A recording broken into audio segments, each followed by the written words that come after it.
We were just walking around and we got hit by this beauty. Not you, look behind you.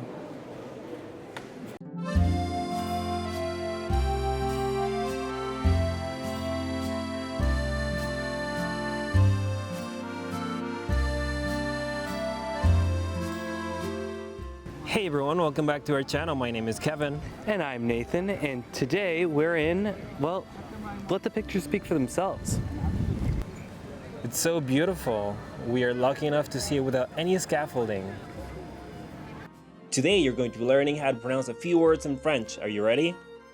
So, here's a tip for you. We needed to take the subway to get to our first destination, which was the opera. If you take line 6, you will get these incredible views of the Eiffel Tower. All you need to do is ride between the Passy and Bir Hakeim stations.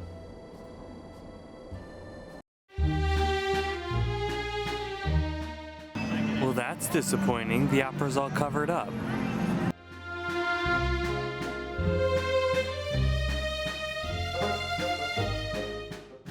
This is the Opéra Garnier, one of Paris's most iconic landmarks.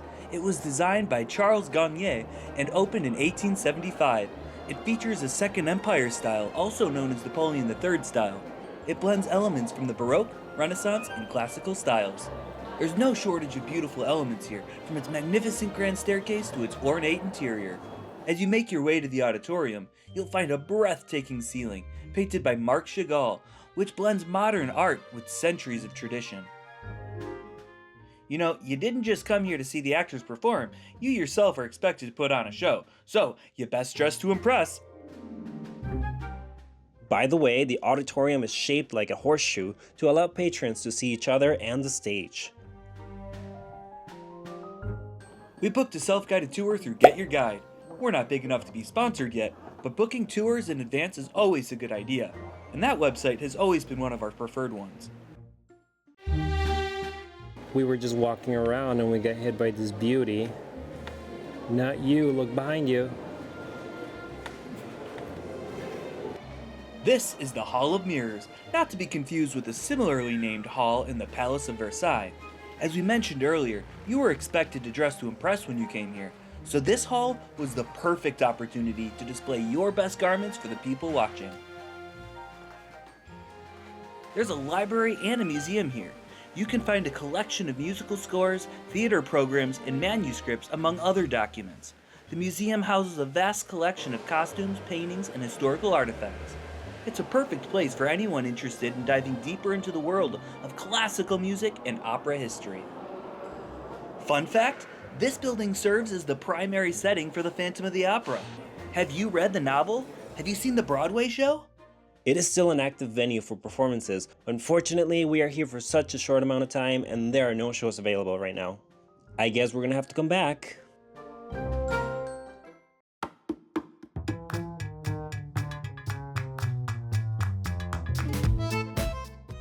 Typically, Nathan has a whole schedule of where to eat and when and how, but since this was an impromptu trip, we had nothing planned.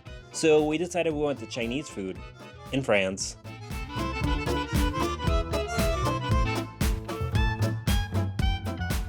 We're now going to go to our first destination here, which is the Arc de Triomphe. Or as we call it in English, the Arc de Triomphe. This is the RER. It is just like the metro, but this one goes from the city center to the suburbs. It just happened to be the best option to get us to our next destination. We're here.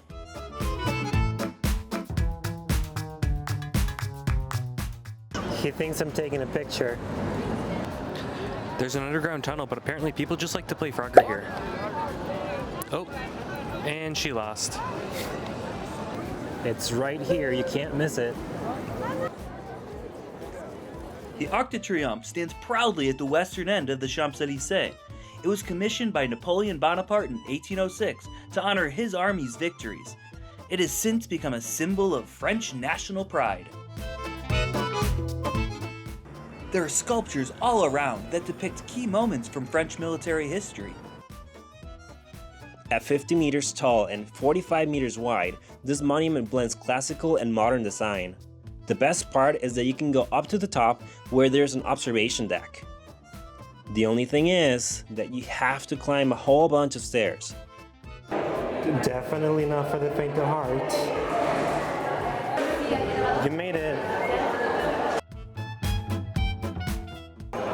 You can spy on the people downstairs. The views are definitely worth it.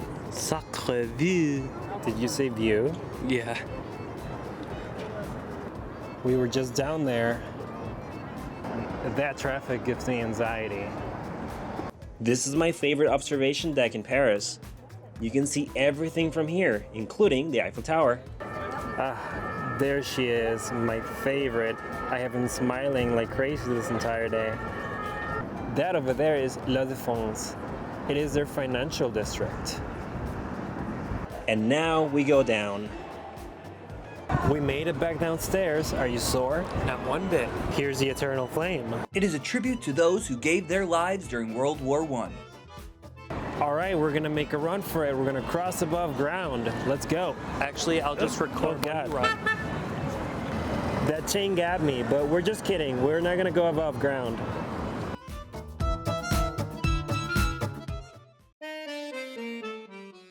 We're now going to shop until we drop here at the Champs-Élysées. We both know you're not going to buy anything. We're now going to window shop until we drop here at the Champs-Élysées. Much better, let's go. Let's see, they've got Cartier, Montblanc, McDo, and Louis Vuitton. This is the Champs-Élysées, one of the most famous avenues in the world. You can find white sidewalks, elegant trees, theaters, cafes, luxury shops, and historical monuments here. As you can see, there are many high-end stores along this avenue. Make sure your wallet is ready for it.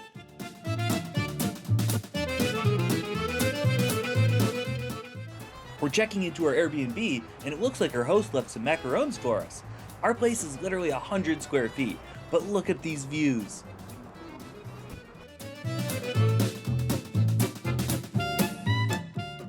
We're going to have a picnic under the Eiffel Tower. Nathan is going to open this bottle. Look at this bottle opener from Brussels. We are definitely not the only ones doing it.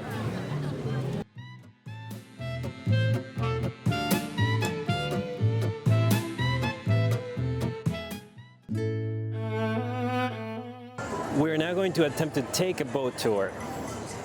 We were able to get on the second to last boat tour. We booked our tour in advance through Get Your Guide, but you still have to line up to get onto one of the boats, which is an extremely popular activity to do at night. You are about to see a bunch of landmarks as we cruise through the Seine. Are you ready? By the way, the Eiffel Tower will sparkle like this at night every hour on the hour for 5 minutes.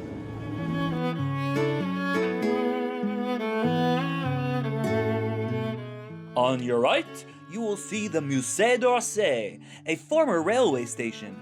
Today, it houses art from the 19th and early 20th centuries, focusing on Impressionist and Post-Impressionist pieces by artists like Monet, Van Gogh, and Renoir.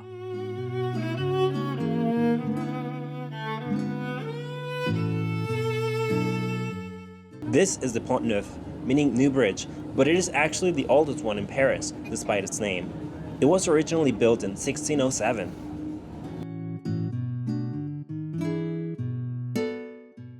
That moon looks beautiful tonight.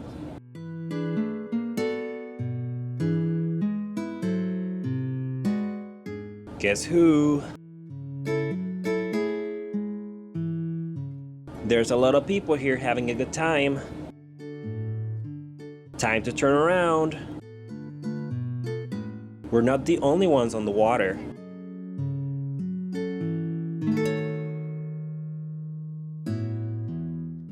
Back on dry land.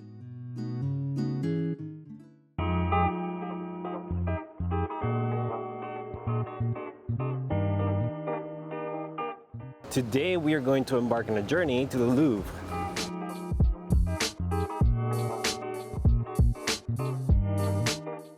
Look at this replica of the Statue of Liberty's flame. And for a somber fact, this is also the tunnel where Princess Diana died.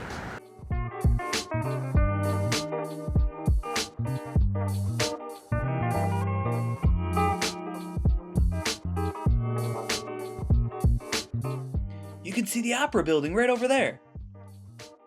But first, we're gonna have breakfast, lunch, brunch. We're gonna have brunch. My eyes are set on a coq madame. I guess I'll settle for a coq monsieur.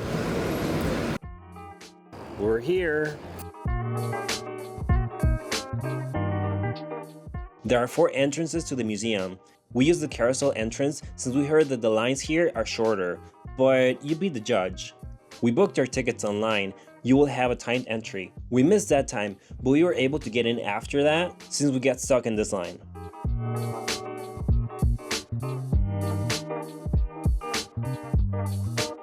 Alright, we're finally in, so it's time to check it out. You can get an audio guide at an extra cost if the tour you booked didn't include it. Anyway, we kept seeing people with Nintendo 3DSs all over the place and thought it was strange that they would be playing instead of admiring the art. We later found out that those were the audio guides. Also, this museum is huge. In fact, it's the largest museum by size, covering 758,000 square meters. However, the maps that you get here are not very user-friendly, so we're just gonna wander around, soak in the art, and hope for the best. While you're here, you can travel through time as you experience art from centuries and millennia ago. There are over 35,000 works of art here. In fact, if you wanted to see all the art here, it would take a long time. Let's say you'd spent about 30 seconds on each piece. It would take you about 100 days to see everything. But since you'd likely want to take more time to truly appreciate the art, most people typically spend around 3 to 4 hours here. But as you might guess, it's impossible to see everything in one day.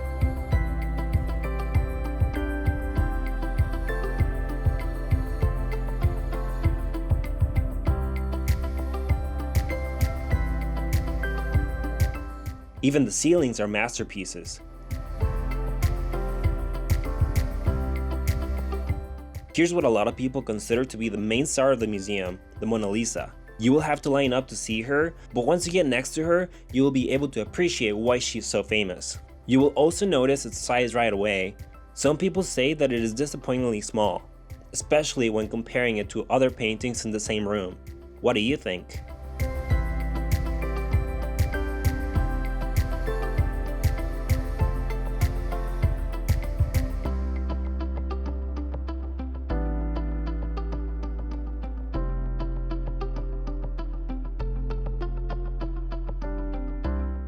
Those look like some of the doors on the Titanic.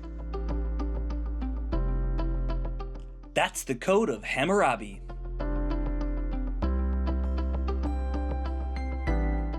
What's your favorite art piece in the Louvre? Oh my god, my feet are killing me right now. I am so hungry. Would you like to get some food or maybe some popcorn from a movie theater? I would definitely be down for some popcorn. I highly recommend coming here. It had great works of art. It was very challenging to navigate, but it's also the largest museum in the world, which to me makes it all the more important for it to be easy to navigate. However, the maps were challenging to read. They had random hallways that were closed off. To be honest, I'd rather be in Hogwarts dealing with the moving staircases. But again, it does have great works of art, so do still come. All right, let's go get some popcorn.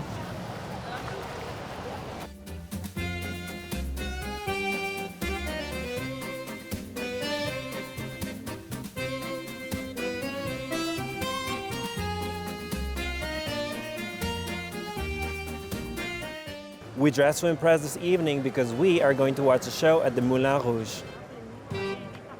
Seeing a show isn't cheap, but we highly recommend seeing one during your visit. Just don't forget to pack your nicest clothes. The Moulin Rouge is one of the most famous cabarets in the world. It opened in 1889, quickly symbolizing Paris's lively, exuberant nightlife during the Belle Époque period, which lasted from the 19th to the early 20th century. Do you know what also became a symbol of Paris in 1889? If you know, let us know in the comments below.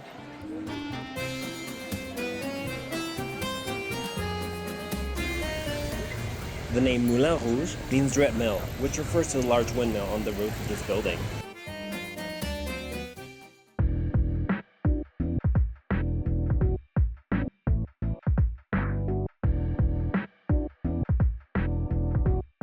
Today, it is sadly our last day here, but we're gonna go see the film and location of one of my favorite movies growing up. If you want to get your tickets, you can use these machines. So they have these little roly things. You can use that as a mouse. So then I'm gonna pick English, and then you have two options. We're gonna choose, you do not have a Navigo Pass. That Navigo Pass is like a card that you can use to reload and recharge all of your tickets in there. But we don't have that, so we're gonna go with that. Then you have all of these options. We're gonna pick one-day ticket, which is right here. And then we're gonna be here in the city, so we're gonna choose zones 1 through 2. And 2 tickets, so that's 16.90 euros. And you're gonna pay, and you'll get your tickets.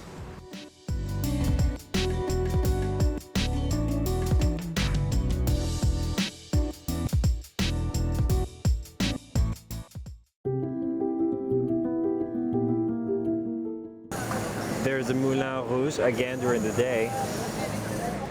Here we are. I won't give you any spoilers, but this is where the main character of the movie Amélie works at. It is such a quirky, funny, and romantic movie. I highly recommend watching it if you're looking for something to do this weekend. This is a working coffee shop, by the way. This is the cutest car I've ever seen. We're now going to be taking a tour of Montmartre.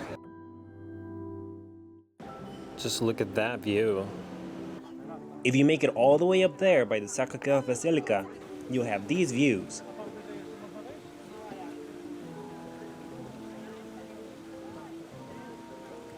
While this neighborhood is beautiful, you should also be aware of your surroundings. There are lots of pickpockets and scammers in this area. Some may approach you, asking you to sign a petition, or maybe try to get a string around your wrist. These are just a few examples, but do not engage. Just say no and keep moving. We are in Montmartre, a historic hilltop neighborhood famous for its rich artistic history, charming streets, and iconic landmarks. It was once the heart of the city's bohemian culture, attracting many artists like Pablo Picasso, Vincent van Gogh, and many others during the late 19th and early 20th centuries. La Maison Rose is an iconic landmark in this neighborhood. It gets its name from the pink color of its walls, making it stand out in this part of town.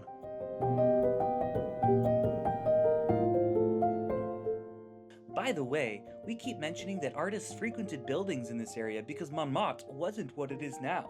It used to be a working-class neighborhood, far removed from the glitz and glamour of central Paris.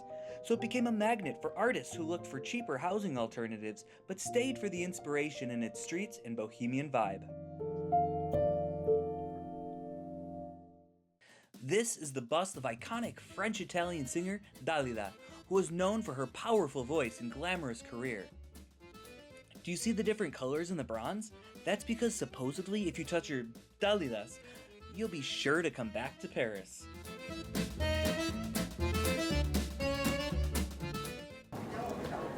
La Bonne Franquette. This restaurant is about 400 years old.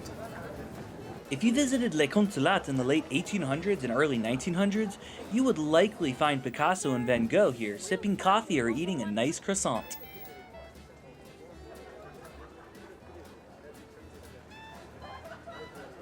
We don't have enough time to go inside the Sacré-Cœur, but thanks to Dalida, we will be back eventually and visit it.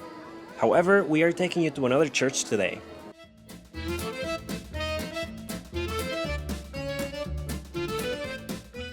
Our last stop in this trip is the Sainte-Chapelle. Let's go inside. But as we've experienced here, we still need to wait in line even if we have time tickets. This was the longest wait to get in anywhere in the city. Okay, we finally got through that line. Let's go inside. It reminds me of the one in Montreal. Up some steps and let's see what we got here. As you can see, Sainte-Chapelle is a stunning Gothic chapel. It was built between 1238 and 1248 during the reign of King Louis IX. The chapel was part of a larger royal palace complex, which housed the French monarchy at that time. Louis IX commissioned this chapel to house precious Christian relics, including what was believed to be the crown of thorns associated with the crucifixion.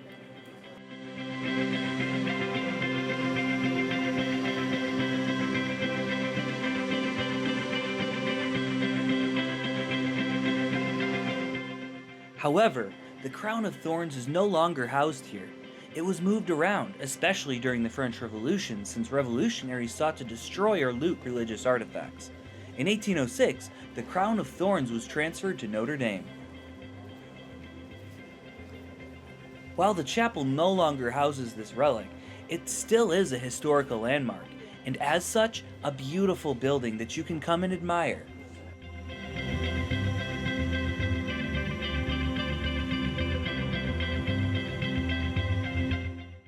Just kidding, we got a bonus spot for you. You might recognize this guy from the Hunchback of Notre Dame. It suffered an incendiary event in 2019 and is being rebuilt. They're expecting to complete it by the Olympic Games of 2024, but in my opinion, it'll take a miracle from God to finish it in time. It's just a few blocks away from the Sainte-Chapelle, so if you can, visit them at the same time. With that, we'll see you on the next one. What do you know? They didn't finish it on time, but it is back up and running now. Hey, all you wanderers out there, thanks for watching our channel. Don't forget to like and subscribe to find out what we're bound to next. And remember, Paris holds the key to your heart.